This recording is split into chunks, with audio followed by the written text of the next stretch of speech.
While the show might be called Mobile Suit Gundam, the most popular machine is actually the MS-06 Zaku. Relegated to mostly cannon fodder once the Gundam hit the battlefield, the Zaku was in fact a revolutionary and fearsome weapon that gave Zeon the edge it needed to fight against the Federation. And it also just looks plain awesome, whether it's in its green colors or in one of the many Ace Pilot colors. So it shouldn't come as a surprise that Sunrise and Bandai wanted to keep using this iconic mobile suit design. And in this video, we'll be going over all of these Zaku clones from Gundam's alternate universes. Brought to you by NordVPN, the premier VPN service that will help you dodge all of those pesky region locks. And by using the link down below or the code kkrt, you'll not just get a sweet discount, but you'll also be supporting the channel.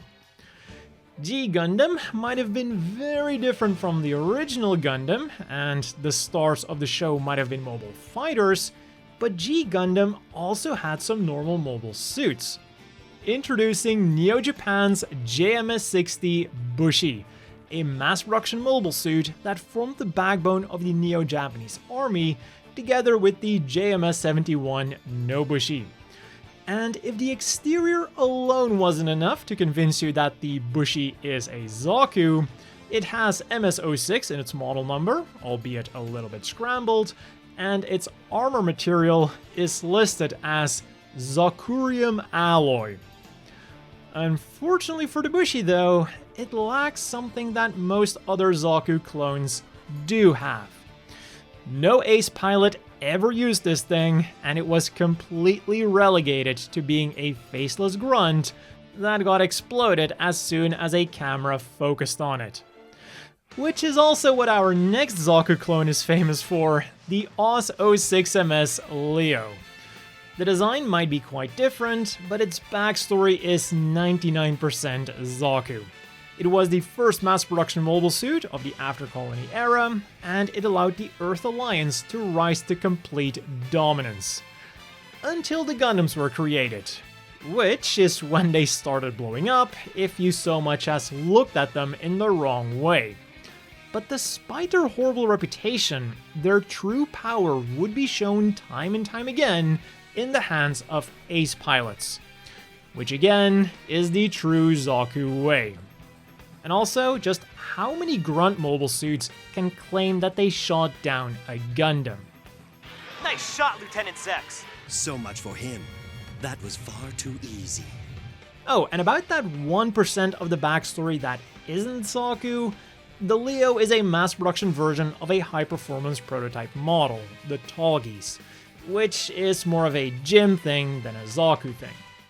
In Gundam X then, we get a more literal Zaku clone, because even the whole anime was created as a literal alternate universe of the Universal Century. What if Zeon decided that Operation British was their best plan ever, and what if the Federation decided to hold on to the bitter end? The answer is Fallout. And the Zaku clone is the RMS-006 Jenice. The model number is an obvious nod to the Zaku's MS-06 model number, and the overall design also doesn't hide the fact that this thing is a tried and true Zaku. It was the Space Revolutionary Army's main mobile suit at the beginning of the war, and despite new designs becoming available, it would still keep up the good fight on the front lines. And then after the war, it would become a prized possession for many scavenger hunters in the anime known as vultures, who would customize their Jenice to their liking. In turn A then, we get an interesting case, because you might think that the Zaku clone here is the most obvious. The MS-06 Borjarnon is quite literally just an excavated Zaku, or at the very least, an excavated replica Zaku. So clearly, this thing is turn A's Zaku clone. But I would argue that it doesn't really fulfill the Zaku role in the series. Stylistically, we've got the sumo, but story-wise, I think it might actually be the walking dumpling, which is an adorable name for a mobile suit, by the way. A 7-meter tall petite mobile suit might not sound very intimidating when you're used to 80-meter tall behemoths, but considering the fact that in the anime this thing was used to fight against people whose technology was equivalent to that of the Industrial Revolution, this thing must have been quite the threat. At least until the Gundam became active and the militia began fielding their own mobile suits, which again is the fate of the Zaku in the original Gundam series. I rest my case. Next up, we have the Cosmic Era, where we get both one of the more original Zaku clones and one of the least original Zaku clones. Zaft's first mobile suit was the YMF-01B Proto-GINN, a machine that was based on a non-combat exoskeleton spacesuit, mirroring the Zaku's origin as a construction vehicle. Although the difference here is that the spacesuit was actually meant for non-combat, whereas the construction Zaku was a cover-up a la German Großtraktor and Neubaufahrzeug. This Proto-GINN was then further developed into the ZGMF 1017 GINN, and the rest is Zaku history. The GINN allowed Zaft to completely blindside the Alliance, and more so than any other Zaku clone, these things were a menace. They might have been outclassed by the Gundams and even later Zaft mobile suits, but I think someone forgot to tell them.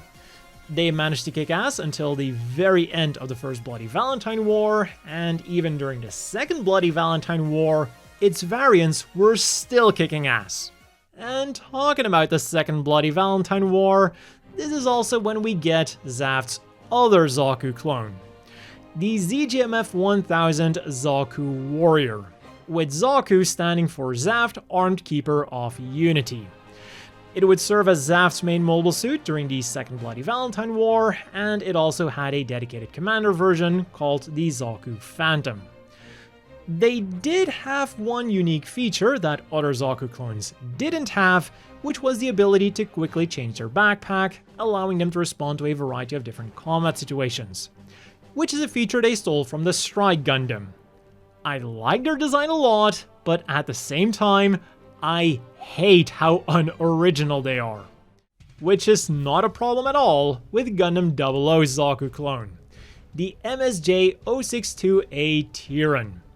Quite the contrary actually, because I absolutely love what they did with this thing. In many series, the story begins at a time where the Zaku clone is due for a replacement, and while you could also say that the Tieren was outdated at the time of the Gundam 00 anime, this wasn't so much presented as a problem as much as it was a difference in doctrine. The Union wanted to go for newer cutting-edge mobile suits that really pushed the envelope, and the AU just kinda followed whatever the Union was doing, but the Human Reform League preferred sticking with its tried and true Tieren. It was an incredibly reliable machine that was loved by its pilots, and rather than focusing on agility, it went for armor and heavy weaponry.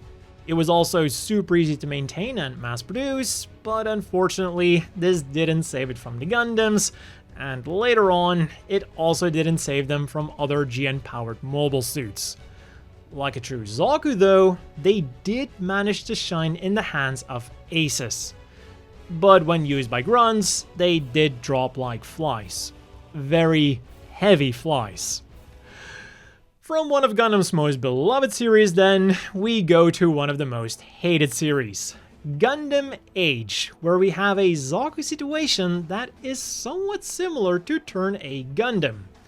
On the surface, we have the very Zaku-esque Zilla, Gala, Xeno, and Almeida, but what I think is the true Zaku of the series is the ovv-f Gafran. When these machines first showed up, they absolutely dominated, even to the point that the Federation didn't score a single win against them. I wonder why.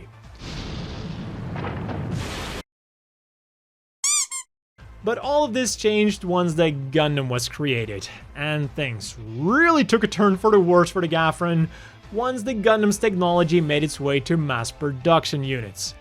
Suddenly, the Gafran was beatable, and it slowly became outdated and forgotten, just like the series that it appeared in.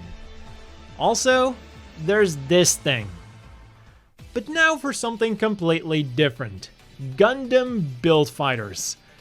It's perhaps not quite a Zaku, but I definitely think that the Mach and its development, the High Mach, deserve a spot on this list. Designed as a combination of the Zaku, the GINN, and other mass production units, the Mach was the perfect blank slate for a custom model kit, and we really see this quality shown off in the anime. Unfortunately, like the Busshi that we talked about earlier, these cute little things were relegated to mostly being cannon fodder. Its upgraded form though, the High Mach, did have its moments.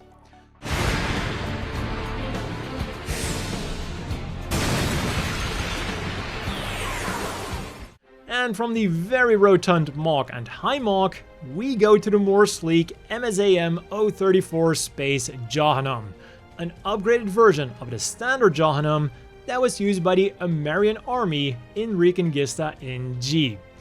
In quick need of a powerful and space-worthy mobile suit, they decided to upgrade their Jahannams into Space Jahannams. And maybe it's just me, but it feels like this machine is what would happen if the Federation designed a Zaku-esque mobile suit. Despite the clear Zaku overtones, it also reminds me of bulkier Federation machines like the Jesta Cannon. And unlike the other Zaku clones on this list, the Space Jahannam didn't just get an Ace variant, it got a Genius Ace variant.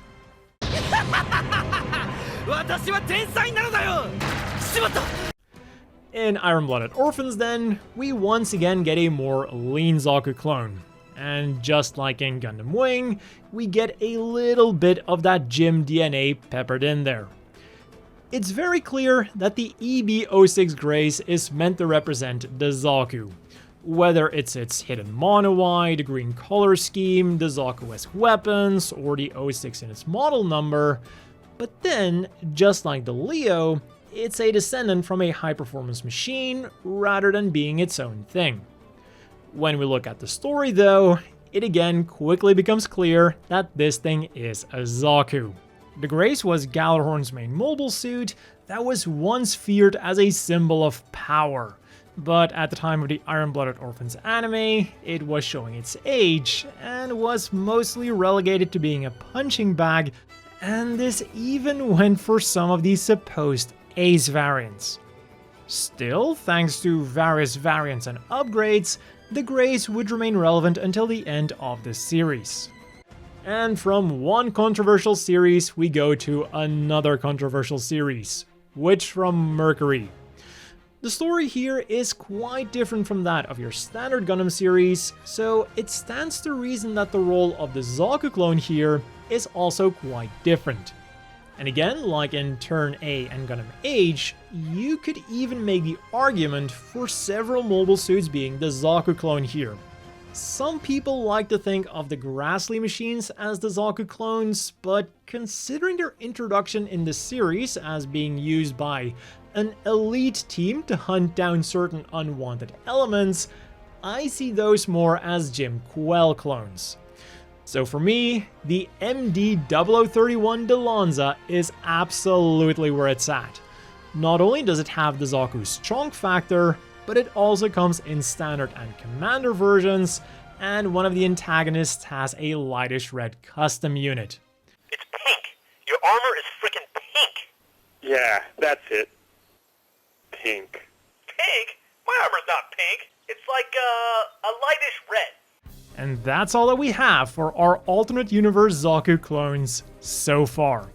Because of course, the next Gundam series not set in the Universal Century, or set in an alternate universe version of the Universal Century, will again have its own Zaku clone. So let me know down below what your favorite Zaku clone is, and if you think I missed any. Personally, growing up with Gundam Wing, I will always have a soft spot for the Leo. But the GINN is also a really cool reimagining, complete with a plethora of variants. Don't forget to check out NordVPN with the link down below. As always, a big thank you to the Patreon supporters. I hope everyone watching has a great day, and I'll see you all next time.